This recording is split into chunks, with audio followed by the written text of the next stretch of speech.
Good evening and welcome to the 2022 Dawe Lecture event.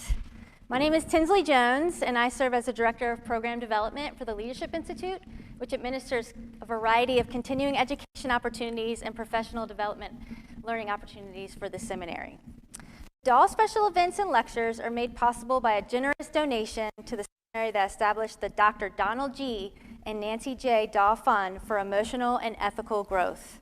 These events focus on the teaching of moral and spiritual growth and development and promoting interfaith dialogue and multi-religious awareness and understanding. We want to extend a welcome both to those that are in the Watch Chapel with us in this historic building, as well as our live stream audience. Both in person and online, we are hosting attendees and viewers from Virginia to California and from Minnesota to Texas, with many places in between as well.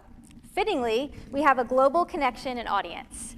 We have viewers from Canada, Peru, South Africa, the Philippines, and Australia joining us this evening. So again, welcome to all. In addition, we are honored to have Dr. Donald Dawe's beloved wife of 54 years, Mrs. Nancy Dawe, with us in attendance this evening.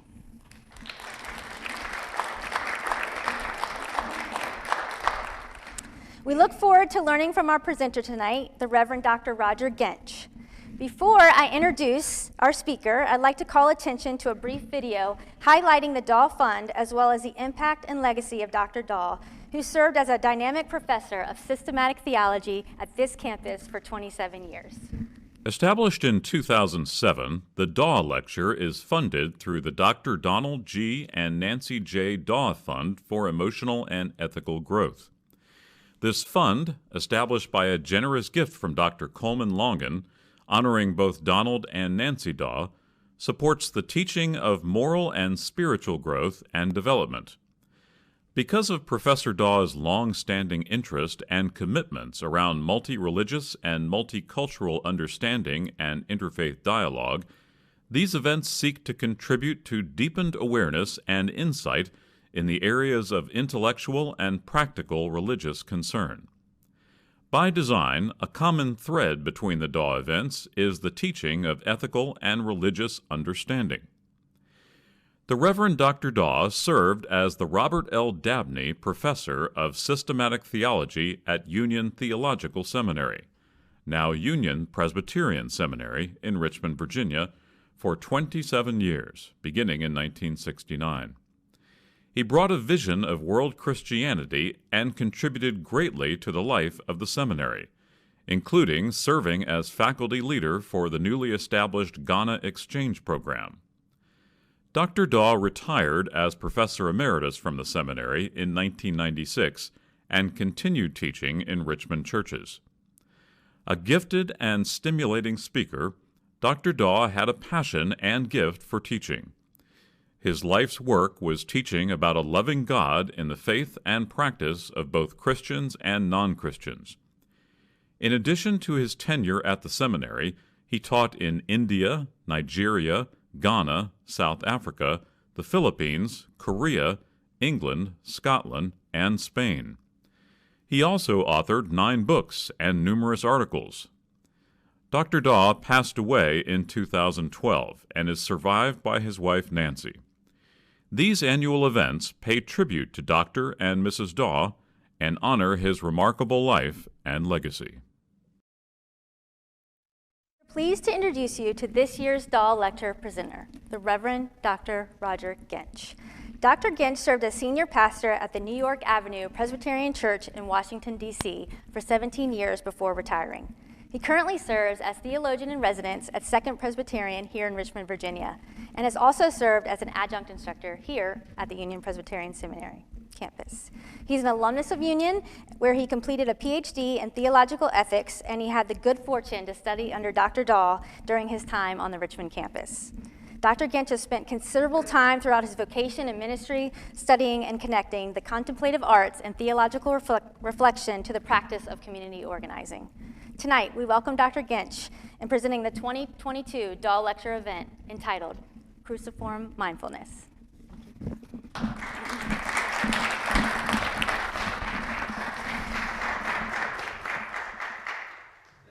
so much, Tinsley, for that introduction, and thank you, Nancy. for connecting me to this lecture. I've heard about the Dawe lecture just because we lived out of town, never being able to attend. Did I just do something? Yes, okay. I'll keep it right there. Won't touch it. There we go. Let me see. I want backwards. There we go. But was never able to come because of the distance. But Dr. Dawe was just a very, very dear person to me. He was one of my very first professors here in the graduate program at Union Seminary, and through him I had a very significant reading of Gutierrez's Theology of Liberation, and then Jürgen Moltmann's Crucified God. Both of those were seminal texts for me as I have developed into a theologian of the cross, or at least pondering that deeply, pondering how to work that with Thich Nhat Hanh and his understanding of mindfulness, and that's what we're going to be talking about tonight. I know that's not the most straightforward title that you could ever have for a lecture. Cruciform Mindfulness, a spirituality of for democratic populist. And I just changed the last part of that title, by the way, to fit the spirit of the times, especially what's going on in the Ukraine, as we see people fighting desperately for democracy. And we also see a very anti-democratic populism that it's reared its ugly head, especially in this country. And perhaps it's been there for a very long time. But I'm using that word as that phrase very intentionally because one of my mentors is Luke Brotherton, a political theologian at Duke University. He was formerly in London, and he taught at King's College in London, and there he connected to community organizing. The Industrial Areas Foundation is one of the premier and oldest community organizing organizations in the country, and I've been part of them for the last 30 years. They also had an organization in London, and there Luke Brotherton became involved, and he has become kind of a theological apologist for community organizing since then. And his work has very much inspired me. We're going to talk about his work towards the end of this lecture. But Thich Nhat Hanh is also somebody that's been very, very near and dear to my heart. Spirituality, in some sense, saved my ministry. Back in the 90s, when I was very much flirting with leaving the ministry, I realized that I had to learn how to pray, and did a program in spiritual direction, not so much because I wanted to learn how to be a spiritual director, but actually because I wanted to learn how to pray. And I learned how to be a contemplative. And when I say that I'm a contemplative, I don't mean that I've achieved something, I work at it. And one of the ways that I work at the contemplative is through the work of Thich Nhat Hanh, especially his Miracle of Mindfulness, which I read very, very early in my contemplative pilgrimage, and he has been a companion through my journey. And his passing was just recent. I don't know if you noticed that. But several of his works are works that I read virtually every day. And he has helped me actually with my own Christian theology. I think I got this gig because I identified myself as a part-time Buddhist, and I say that lightheartedly. I'm not so deep into Buddhism that I would claim it as my own, but I use Buddhism and Christianity to become what I think is probably fair to say it, a heterodox theologian of the cross, and I will explain that to you in just a second. I think the sum of this lecture can be stated from Thich Nhat Hanh, and that is the first ethical guideline is to look deeply as to what is going on around us. To look deeply as to what is going on around us. And when he says that, he means it. Thich Nhat Hanh embraced what he called engaged Buddhism, which is Buddhism that was active in the community. And we're going to talk about that in just a second. What he did in Vietnam during the Vietnam War was nothing short of a miracle. But he inspired me also to think about what it means to be an engaged Christian theologian of the cross. I've been working in the theology of the cross really ever since I read Jürgen Moltmann's Crucified God.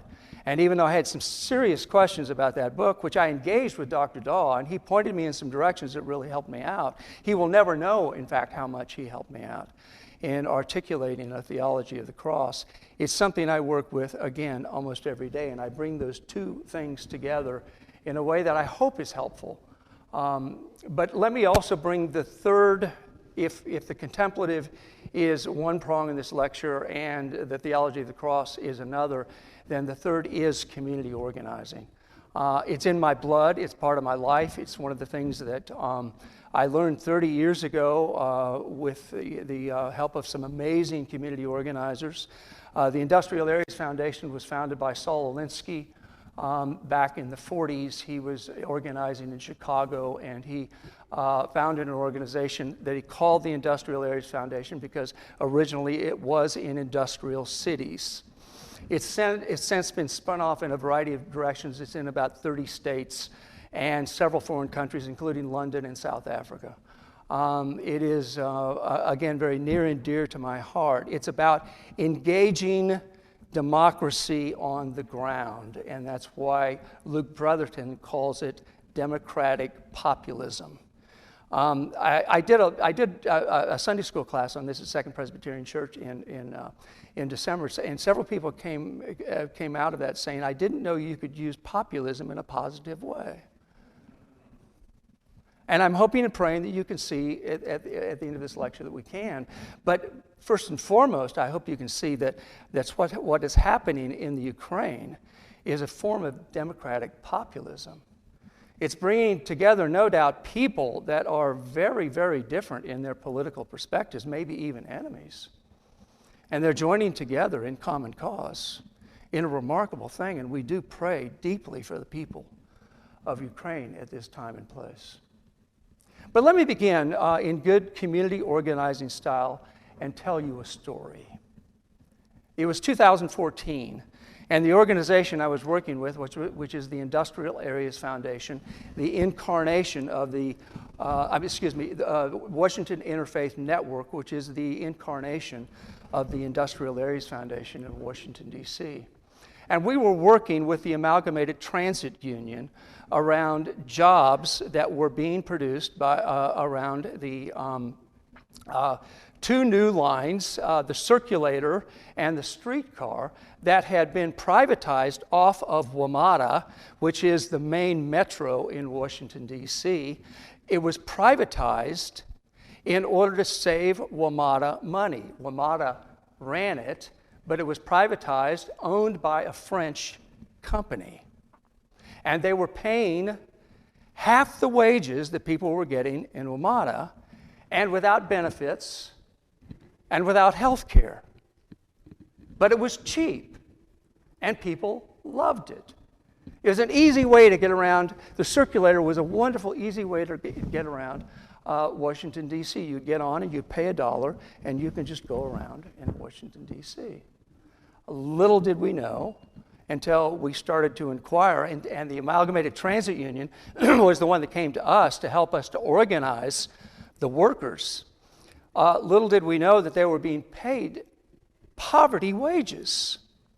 $12 an hour is what they were getting, without benefits. Now, I don't know what that sounds like to you. Maybe here, $12 an hour might go someplace. In Washington, D.C., it goes no place. A studio apartment, low income studio apartment in Washington, D.C., cost $15,000 a year. Food, $5,000 a year. $12 an hour is $24,000. So how do you make do with $4,000 left over? That was the question all these workers were asking.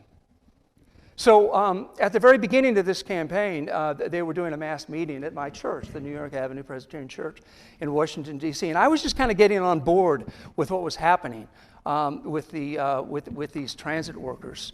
And Amy Verno, who's a very dear friend of mine, a community organizer who was doing the segue between WIN and the Amalgamated Transit Union, said, "Roger, do you have 20 minutes? I have somebody I want you to meet. Could you do a relational meeting with this person?" Now, a relational meeting is the glue of community organizing.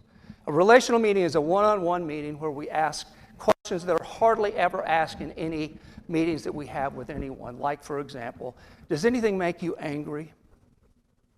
Does anything make you fearful? Do you worry about your family? What is your job like?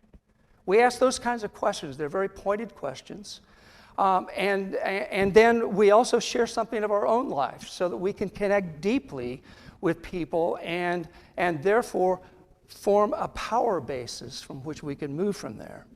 The word power, by the way, for community organizing is not a dirty word. It's a very positive word. For we differentiate between power with and power over. What we try to do is power with.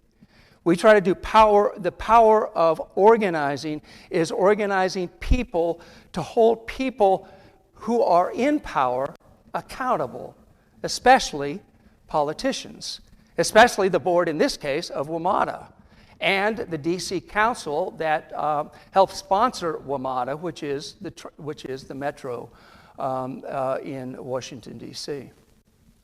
So Amy invited me to do a 20 minutes, we called this mini relational meeting with a guy by the name of Ben, was evidently one of the leaders of this group back on the wages. And so I sat down with Ben and we started talking. He was a man. First of all, Ben, what do you do? And he access van. And I said, a metro access are the vans that take wheelchair-bound folk around the city. It is one of the most necessary forms of transportation anywhere for wheelchair-bound people. Several of the people in my church are wheelchair bound. In fact, my church early on in its life was part of the American Disabilities movement. In fact, they helped Dick Presbyterian Church get through the Disabilities Act. And they also embraced disability as a church. We even made pew cutouts throughout the church so wheelchairs could get within the pews and they wouldn't have to stick out. This is the kind of church that it was, and we felt very deeply how important that kind of thing was. And in fact, the matriarch of the church, Mary Ann Davis, was wheelchair bound, and she depended on Metro Access for everything that she did. In other words, Metro Access is really, really important. They have very, very, very precious cargo. Little did I know that Metro Access had actually been privatized to this French company by WMATA with the assent of the D.C. Council and the mayor. And Ben was making $12 an hour with no benefits. And think of the work that he's doing, the essential work. He would go to the doors of folk and help them with their wheelchair onto the van and then take them to the places where, medical places, to the grocery store. They would stay at the grocery stores in some cases so that they could get their groceries and then come back and then go home. This was absolutely essential for their lives. But Ben and his comrades were working for their poverty. He had to live way out in Prince George's County to find something cheap enough so that he could create a life out of it. It was obscene. And I was embarrassed that I didn't know, and I told Ben that. I told him the kind of church that we were, that, he'd actually been to New York Avenue Church. He had brought somebody there. One of my members. And it struck me very, very deeply that, one, I didn't know this, and this kind of thing was happening, and the churches heretofore had not raised their voice about it. It was obscene. And so I go back to the question that John asked. The first ethical guideline is to look deeply as to what is going on around you. Is to look deeply. This was especially painful to me, by the way, because through the Industrial Areas Foundation, I'd been involved in the living wage campaign in Baltimore in the mid-'90s, a very successful campaign where we took a minimum wage of $4.25 an hour and we took it up to $9 an hour, which in Baltimore in the mid-'90s was a big deal. That was very, very, very, very close to a living wage. I even wrote a book about it. It came out in 2019. It was a chapter in a book, and I put a practicum at the end of the chapter. And in that practicum, one of the things I encouraged people to do was find out who is connected to your church, what their work is like, what they get paid, what are the conditions of the work, those kinds of things. And here I was sitting with Ben, and I didn't know that Metro Access, this lifeline for people in wheelchairs, this lifeline had been privatized, and we were supporting a system in which people were making poverty wages. I didn't know what was going on around about me. So I knew I had to look deeply inside of myself. And it helped me to further engage Thich Nhat Hanh and engage Buddhism and ask the question about whether there can be a thing called engaged Christianity. Because the truth of the thing is what you see is what you get. And if you don't see it, then shame on us.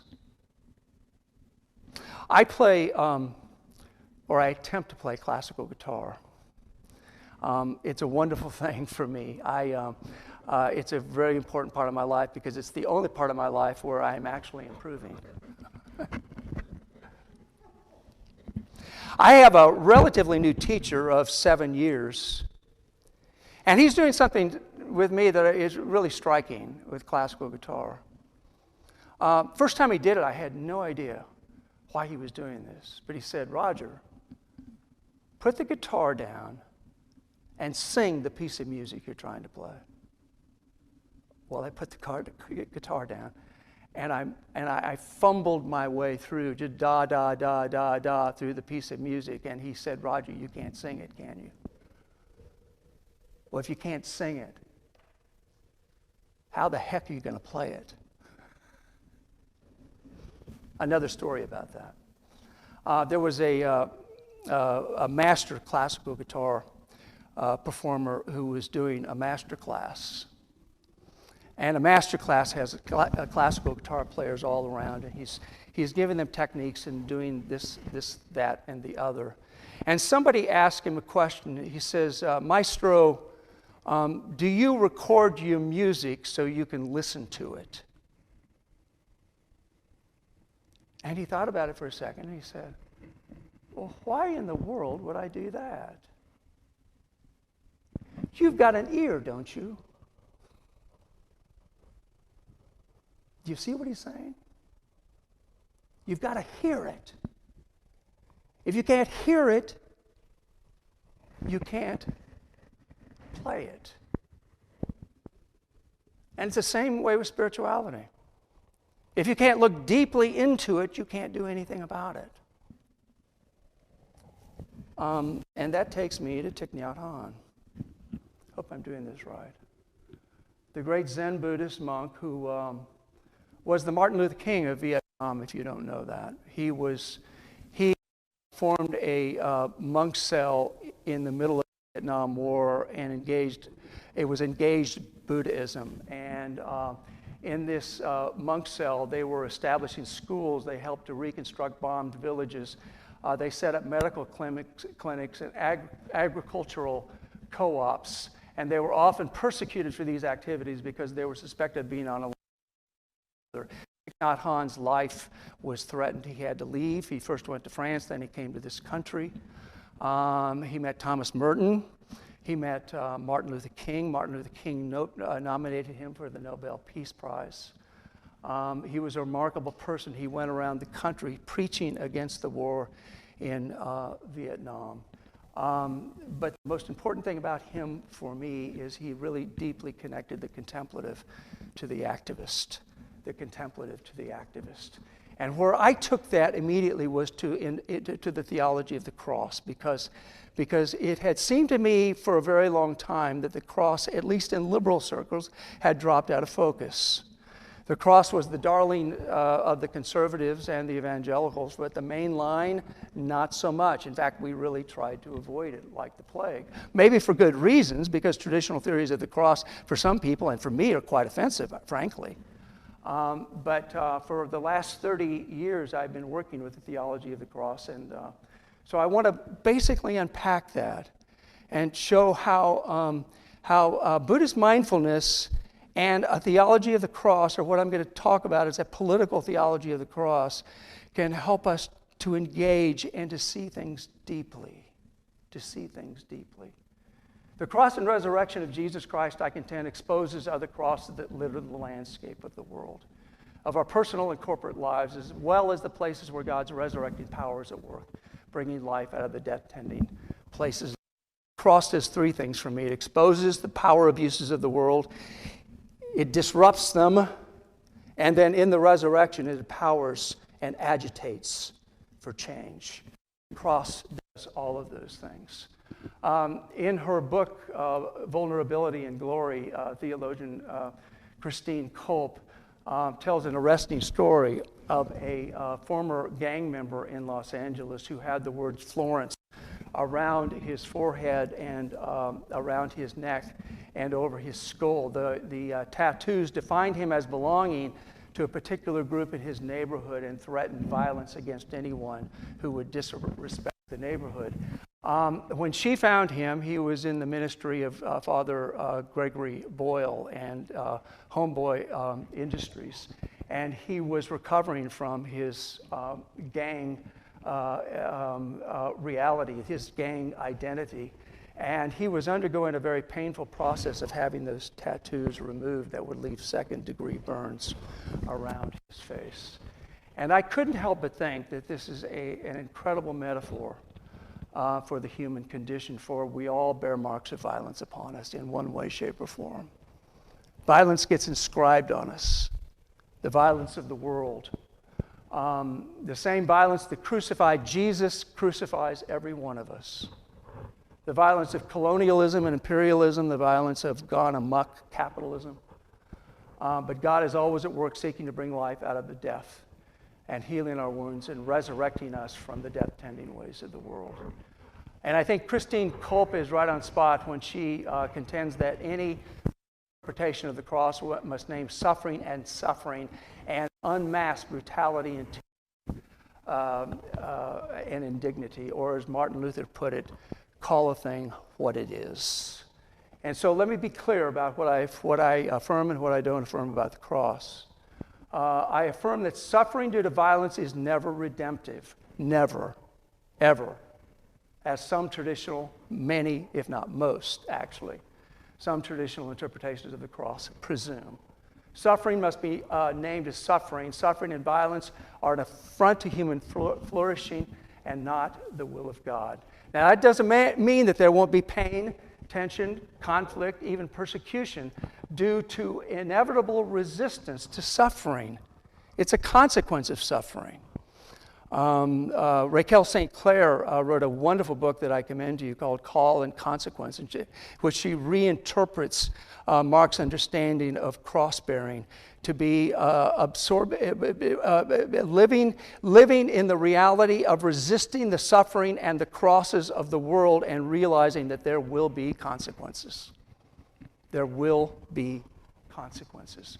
But that's a very different thing than valorizing suffering. So let me just give a preliminary definition of my understanding of the cross. I believe that our most basic Christian confession, affirmation of the death and resurrection of Jesus, declares that God, in the crucified risen Christ, exposes all dehumanizing power that inflicts violence, spiritual, physical, or both, as the antithesis of God, as not the way of God in the world, and empowers resistance and transformation at the very site of the abuses.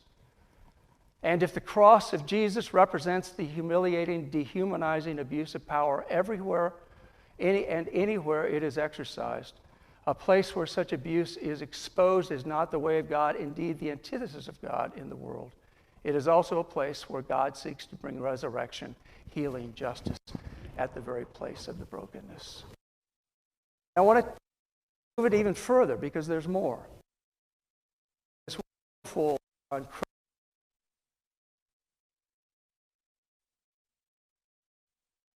on the cross and the lynching tree. James Cone articulates what for me is what I would call a political theology of the cross. A political theology of the cross. This is the way Cone puts it.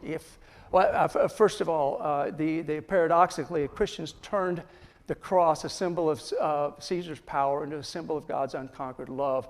Theologian James Cone points out that the cross for black people can also function as God's critique of power, white power, snatching victory out of defeat. A powerful notion. And so this is what I call a political theology of the cross, an understanding of the cross that discerns and exposes the public abuses of power in the world, embodied in the regimes of power wherever they exist, as well as the disclosure of how God in the risen Christ is empowering resurrection at those very places. Resistance, disruption, and transformation. The crucifixion of Jesus, of course, was not an isolated event, and I use biblical scholar in my most recent book, which some of this comes from, The Cross Examined. Biblical scholar Donald Sr. observes that Jesus stood with the downtrodden and resisted the forces that oppressed them, and it was because of his life and ministry that he was crucified. So there is a connection between it all. And probably for me, the quintessential articulation of a political theology of the cross is reflected in a really obscure verse in Galatians chapter 3:1, when Paul says, "You foolish Galatians, who has bewitched you? It was before your eyes that Jesus Christ was publicly exhibited crucified." What an odd verse. Now think about that for a second. The Galatians were not close to Palestine. They were not on the site of the crucifixion.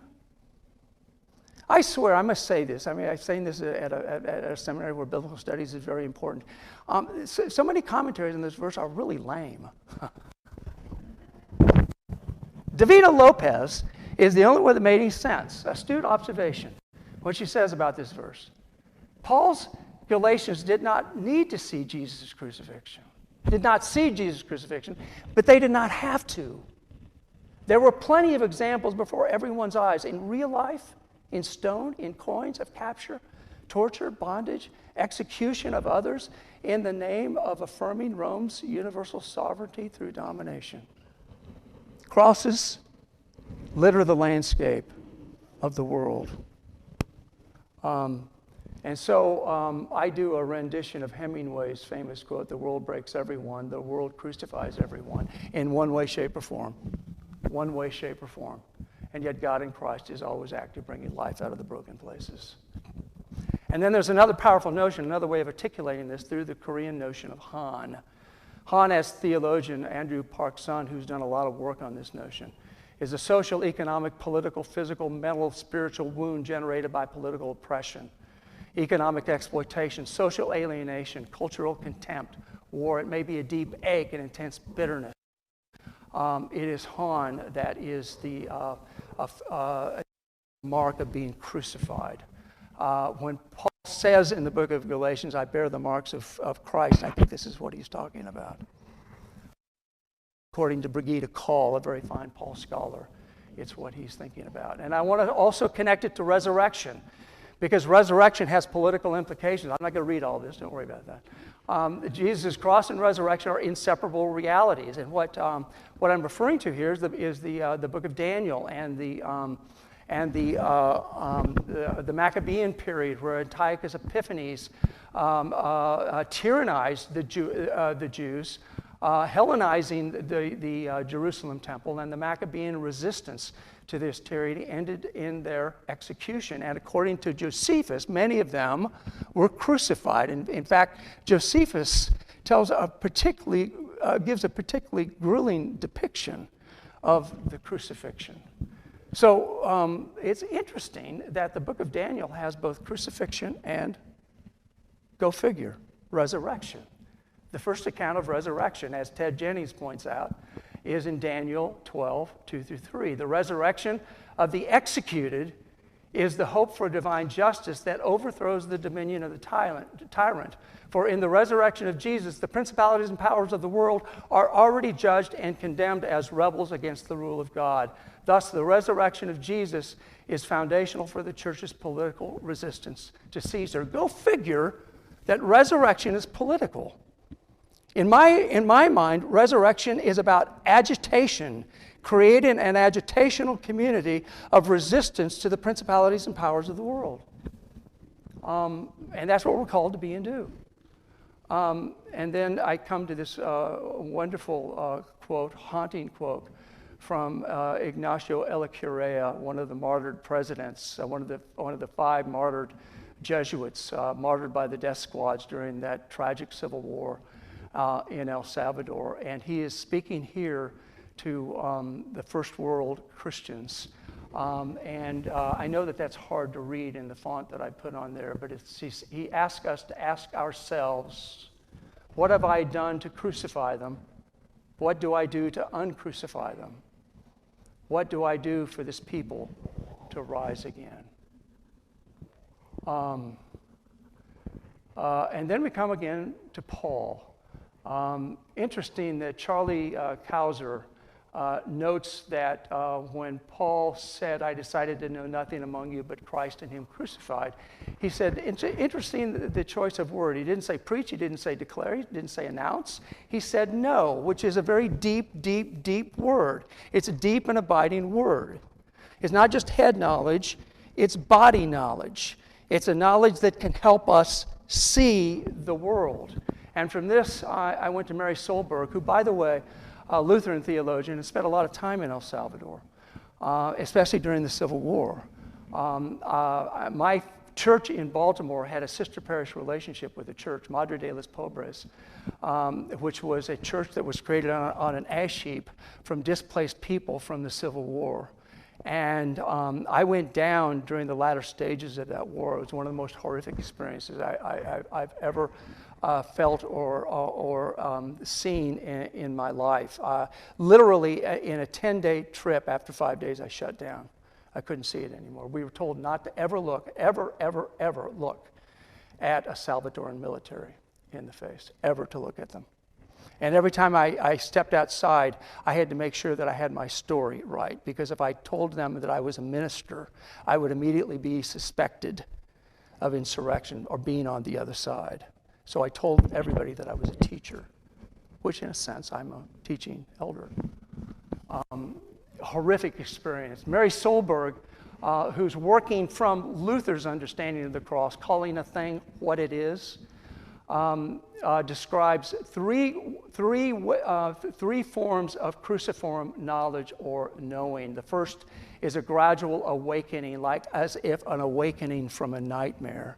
One of my teachers, Doug Otati, who used to teach many, many years at the seminary, told me something really interesting. In fact, he has this in his most recent systematic book. When he's talking about the cross and about conversion, there's a whole bunch of scholarship around Dickens' A Christmas Carol. Did you all know this stuff? Talking about conversion. You know that story. Well, you know, Scrooge would not listen to moral suasion. What did it take? A trilogy of nightmares. A trilogy of nightmares. Now think about Paul's conversion. So she's talking about this gradual awakening. You could almost talk about it in terms of being woke, but as a white person, I'm not going to talk about that term. But it's like that. It's like woke. Wow. Waking up. The second is a conversion and realizing our interrelatedness with the world. My interrelatedness with Ben, the driver of Metro Access. I realized that my life was interconnected with him. I could no more extricate myself from him than I could from my own church members, because he brought them there. He was sacrificing. He was working. He had one of the hardest jobs in the Metro system. I'm back to Ben, sorry. One of the hardest jobs in the Metro system, and he made $12 an hour, and he had $4,000 left after he paid his rent and food. We're implicated. And the third form of cruciform knowing is action. Once we see, then we act, or in Luther's wonderful phrase, we call a thing what it is, and then we get connected. And so what do? We have to first of all begin by naming. If we feel anger, and I do feel anger with Ben, the anger is an important thing. The anger is essential, in fact. You know, as I mentioned, one of the most important things we do in the relational meeting is we ask, does anything make you angry? Does anything make you angry? And the etymology of that word for us is important, because we say that it goes back to an old Norse word that means a grief. A grief because of something that we've lost, or something that we never had. We believe that if you can connect one anger to another anger, you've formed a power base that can change the world. James Madison, by the way, said one time that the greatest things happen in a very small compass. And I say the greatest things happen when you connect one anger to another, and you can name it. But then you've got to do something with it. Audre Lorde, philosopher Audre Lorde, says that pain is an event, an experience that must be recognized, named, and then used in some way in order for the experience to change, to be transformed into something else. Strength or knowledge or action. And now to Thich Nhat Hanh. Thich Nhat Hanh explains it in the second noble truth of Buddhism this way. After we touch our suffering, we need to look deeply into it to see how it came to be. We need to look deeply into anger and ask about its roots. Ask about its interconnectedness with our lives, what to do about it. This is a book, by the way, I read every day. This is Thich Nhat Hanh's, it contains Buddha's sutra on the 4 establishments of mindfulness. But he also gives a commentary that is most helpful on that book. And one of the points of commentary is on anger, which is really interesting.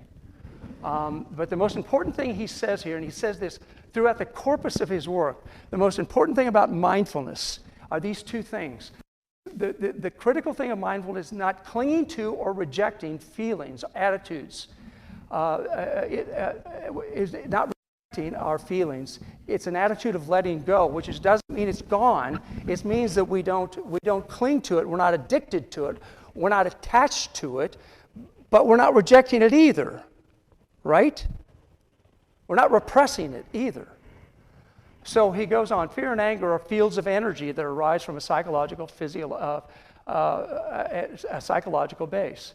The Buddha teaches us not to repress our fears or anger or unpleasant feelings brought about by them, but to use our breathing in to contact with them, to accept these feelings as energies.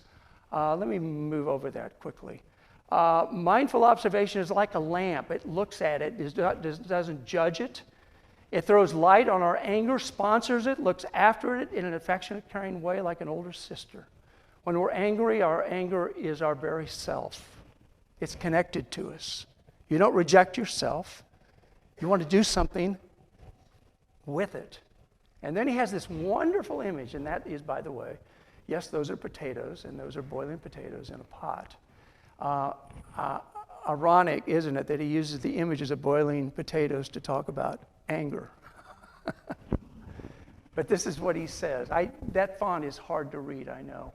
We know that we can't eat potatoes without cooking them first, and so we fill the pot, we put the lid on the pot, and we cook the pot, and then as soon as the pot is on fire, the water begins to warm, and 30 minutes later we can eat it. So this is what we do when we practice conscious breathing. Although our anger is still there, it is accompanied by mindfulness. That's the fire under the potatoes. The anger of the potatoes has started to transform, and a half an hour later the potatoes are cooked, and our anger is transformed. It's a really powerful image to me, because what it's saying is that you don't repress anger, you try to find a way that it can nourish something, just like a potato nourishes life. It can nourish something. It can be pointed towards something. Now I'm going to use another ironic image here. Excuse me, I'm going to...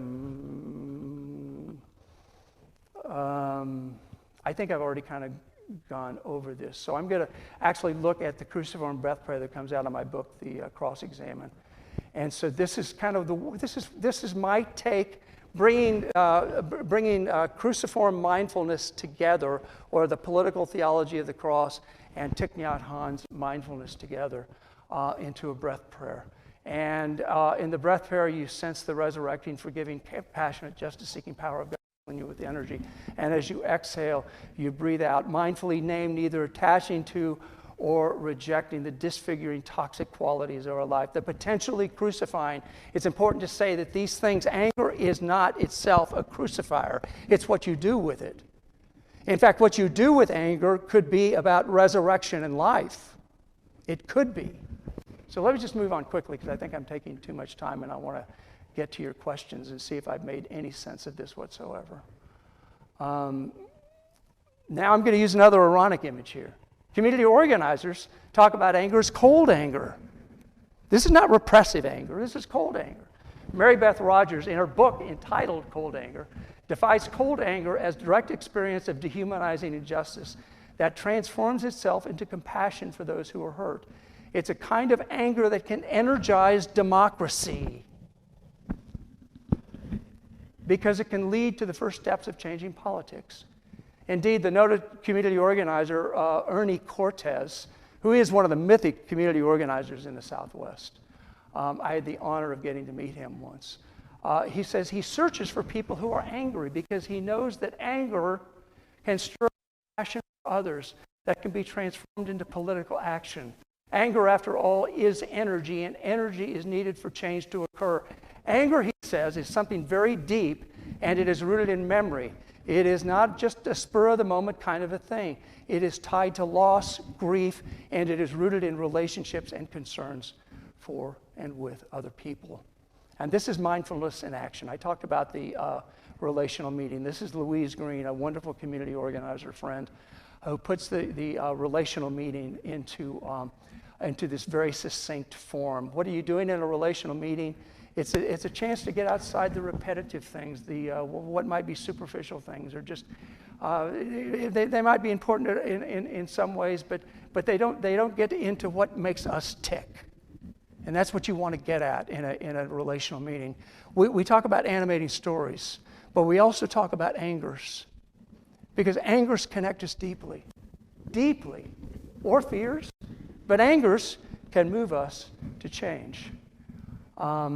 And then back to Luke Brotherton, the theologian, political theologian at Duke University. And this is a magnificent book. And he has become, in some ways, the apologist, theological apologist of community organizing. Christ and the common life. Luke Brotherton's definition of politics is politics used here refers to forming, norming, sustaining some kind of common life between friends, strangers, enemies, the friendless amid their ongoing differences and disagreements. It's important that he delineate each one of those: friends, strangers, enemies, and the friendless. I contend that beginning with the person in relation, which is the core of what he does, it's this person connected deeply to one another's angers, where we have power together in diversity, power that comes from the bottom up. And that's the kind of power that we use in community organizing. People like Ben, We connect people like Ben to other people like Ben to us. And by the way, we always say in community organizing, you never do for others what they can do for themselves. We do together. In community organizing, when we, for example, in the living wage campaign in Baltimore, when we used to meet with the mayor, the workers ran the meeting. It's very important for us that we did that.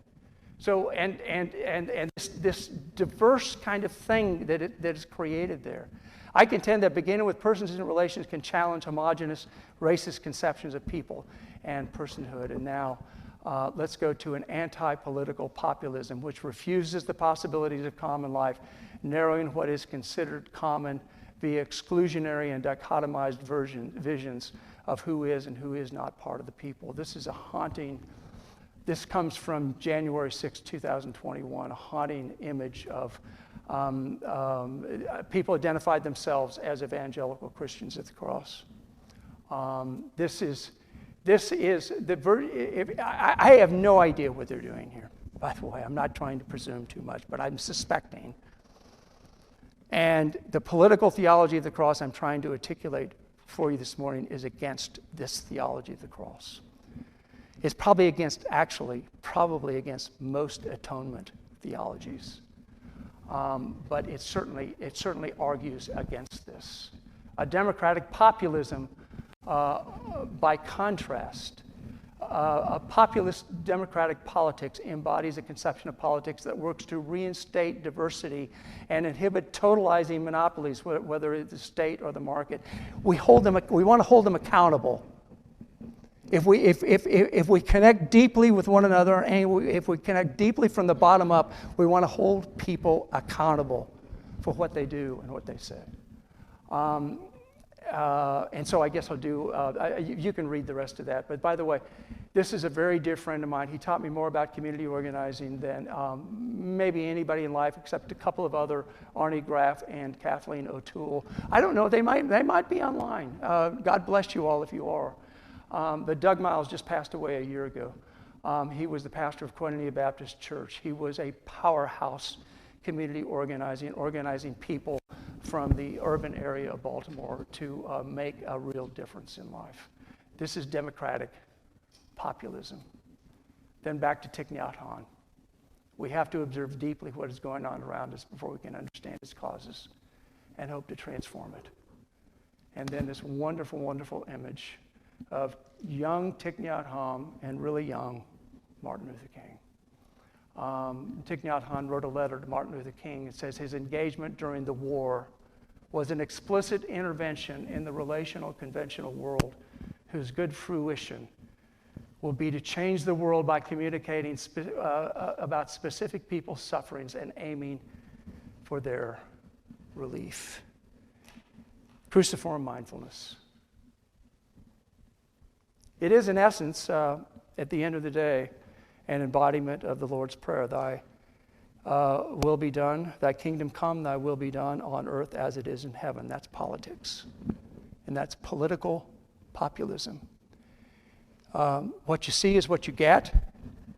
And if we look deeply, deeply, we can see the crosses that litter the landscape of the world and connect deeply to the people that bear those crosses. May it be so. Amen.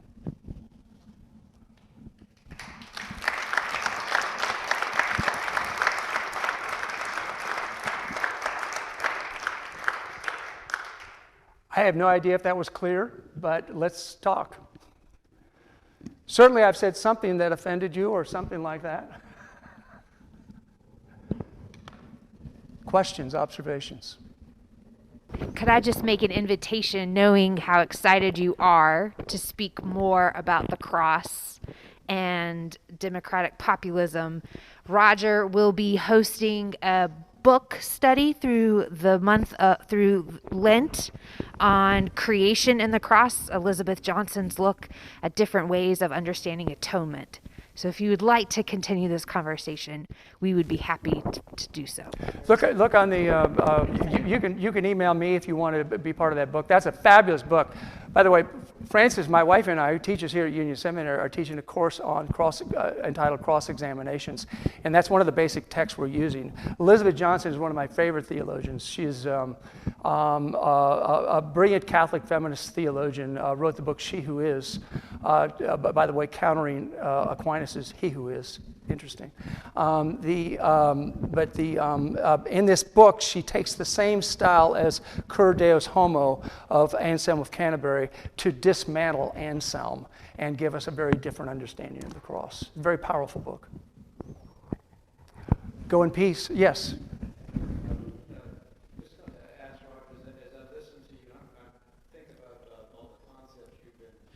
Giving.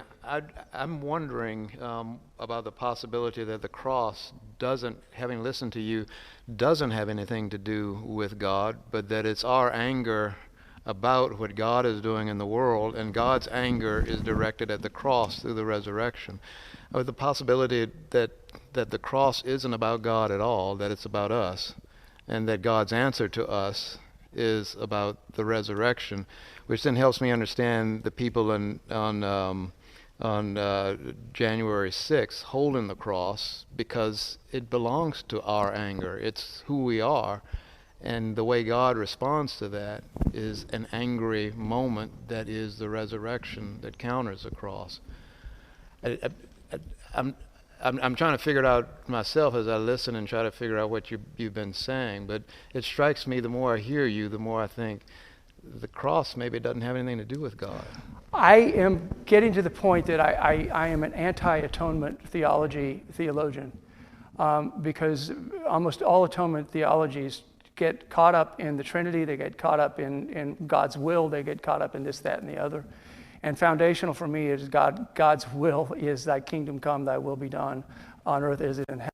God's will is bringing life out of the death tending. God's will is bringing life out of execution. Crosses are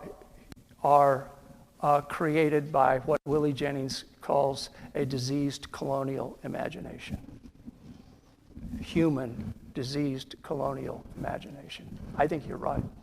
So I don't know what I would do if I taught systematic theology and had to teach atonement theologies, because I think probably, except for some versions of Christus Victor, they're pretty all horrendous, because they implicate God in suffering in order to redeem, which has all kinds of implications for violence, that God's way in the world is violence, people staying in abusive relationships in order to be redemptive. It has all kinds of abusive things about it, which is a whole nother. So I'd like to just go a completely different direction. I would call it, and the reason a political theology of the cross for me is very practical. And Luke Brotherton defines political theology as site-specific.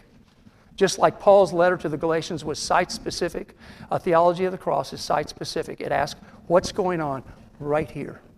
Abuse of power right now. What is it? Look deeply at it, because there's the cross.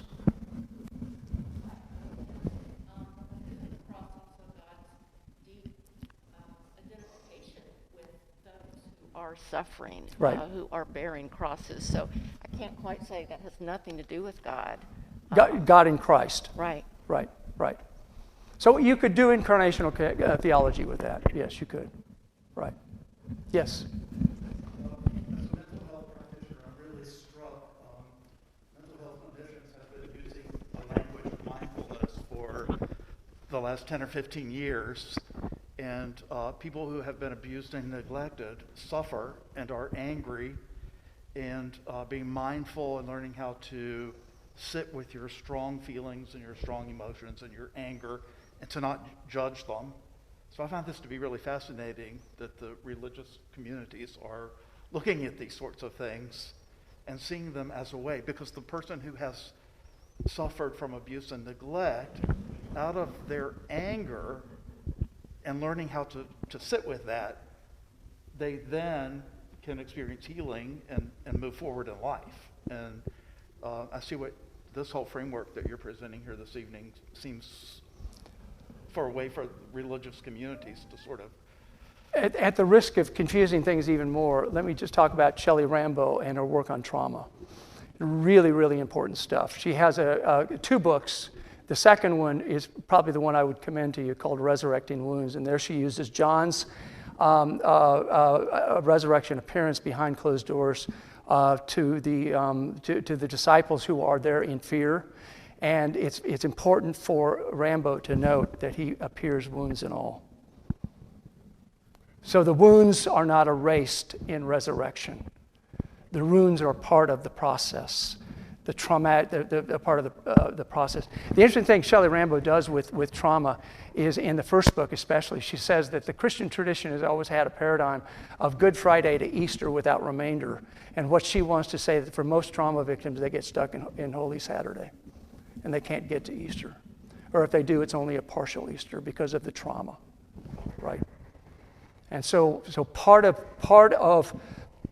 the crucifixion resurrection, I would look at it as a process, not an event that happens one time only, but a process of healing over a period of time. It doesn't, I love Easter services, but it doesn't happen like that. It just doesn't happen like that. Yes? In a sense, we were angry, and that made us angry and triggered us now to rethink about the cross. I grew up thinking about the cross as, let's say, a Lutheran pastor, Bonhoeffer, walking to the cross, taking a risk. Recently we had in India a Catholic priest, Stanley Swami, walking to the cross, talking about, now you make me think, okay, they've been walking, what they have done is a kind of undoing the cross. But again, I'm still stuck with the whole idea of pick up your cross and walk. Right. That's one. And from tomorrow onwards, our folks will be talking about this Ash Wednesday and journey towards Jerusalem. How would we, in your words, in what you have presented, understand cross in those terms? Well, as you put that cross, as somebody puts that cross on your forehead, I would look at it as a lens to look deeply into the world and see the crosses that litter the landscape and ask the questions. Ask simple questions like, I don't know what this person makes. Can you make a living on this? You can find that stuff out. And then you can start asking deep questions about this, that, and the other. I mean, and get deeply involved. And, look at it. I mean, I can't help but reference this from a privileged white perspective and the stuff that I don't see. I don't see more than most people because of who I am. And so it's very, very, very important for me to put that cross in my head and see it as a lens. And realize that I've not only been part of the crucifying, but I'm crucified too. And I'm not in the same boat in one sense, and in another sense, I am. And we're all wounded healers, and we're all we need to connect deeply and acquire the power to make change. Right? To me, that's what Lent should be about. It's not a private pilgrimage. It's a corporate pilgrimage.